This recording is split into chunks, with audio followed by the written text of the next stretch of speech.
साल 2025 में शारदीय नवरात्रि की शुरुआत 22 सितंबर सोमवार से हो रही है और देश भर में इस पर्व को लेकर श्रद्धालुओं में विशेष उत्साह देखा जा रहा है।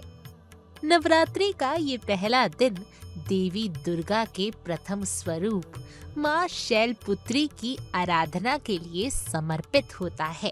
देवी शैलपुत्री को पर्वतराज हिमालय की पुत्री कहा जाता है, इसलिए इन्हें शैलपुत्री के नाम से जाना जाता है। माँ शैलपुत्री को सौम्यता, शक्ति और साधना की प्रतीक माना जाता है और माना जाता है कि इनकी आराधना से जीवन में स्थिरता आती है, वैवाहिक जीवन सुख में होता है और व्यक्ति को चंद्रमा से जुड़े दोषों से भी मुक्ति मिलती है। माँ शैलपुत्री नंदी बैल की सवारी करती हैं। उनके दाहिने हाथ में त्रिशूल और बाएं हाथ में कमल का पुष्प होता है। नवरात्रि का ये पहला दिन पूजा के लिहाज से अत्यंत पवित्र माना जाता है, क्योंकि इसी दिन घट स्थापना यानी कलश स्थापना की जाती है, जो पूरे 9 दिनों की पूजा की आराधशीला होती है। धार्मिक मान्यताओं के अनुसार विधि पूर्वक घट स्थापना करने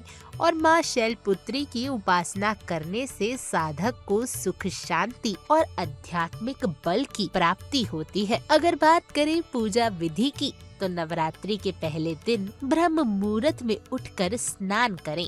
उसके बाद घर के पूजा स्थान की सफाई कर उसे फूलों और रंगोली से सजाया जाता है। इसके बाद शुभ मुहूर्त में मिट्टी के पात्र में जौ बोए जाते हैं और उस पर तांबे, पीतल या मिट्टी के कलश की स्थापना की जाती है। कलश में गंगा जल, साबुत सुपारी, सिक्का, हल्दी की गांठ और आम या अशोक के पत्ते रखे जाते हैं। इस कलश को भगवान गणेश और नवदुर्गा की साक्षी मानते हुए प्रतिष्ठित किया जाता है।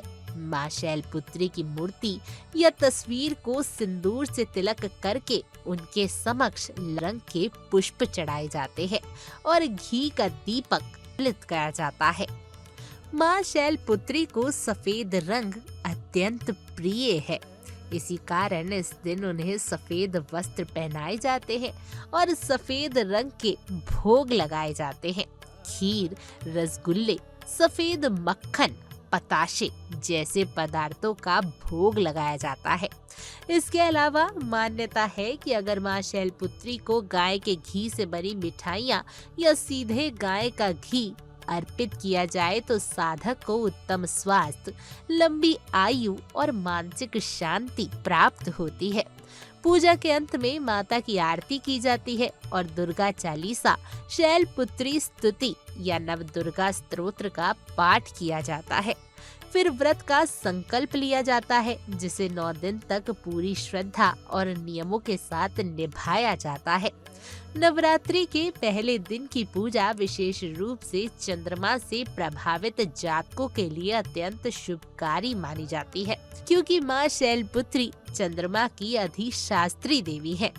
जिनकी कुंडली में चंद्रमा कमजोर होता है या मानसिक असंतुलन जैसी स्थितियों से गुजर रहे होते हैं, उन्हें इस दिन माँ की आराधना अवश्य चाहिए। शारदीय नवरात्रि का ये आरंभिक दिन एक तरह से साधना, संयम और आत्मबल की यात्रा की शुरुआत मानी जाती है। यह अवसर न केवल धार्मिक आस्था का पर्व है, बल्कि आत्मविश्वास, संयम और मानसिक शुद्धि का भी माध्यम है। माँ शैलपुत्री की पूजा के नवरात्रि की शुरुआत करते हुए भक्तों में ऊर्जा, सकारात्मकता और भक्ति भाव का संचार होता है, जो आगे के 9 दिनों की साधना को और भी अधिक फलदायिनी मानता है। इस प्रकार 22 सितंबर से शुरू हो रहे शारदीय नवरात्रि का पहला दिन माँ शैलपुत्री की आराधना, कलश स्थापना और व्रत संकल्प का दिन है, जो भक्तों को आध्यात्मिक उन्नति के पथ पर अग्रसर करते हैं।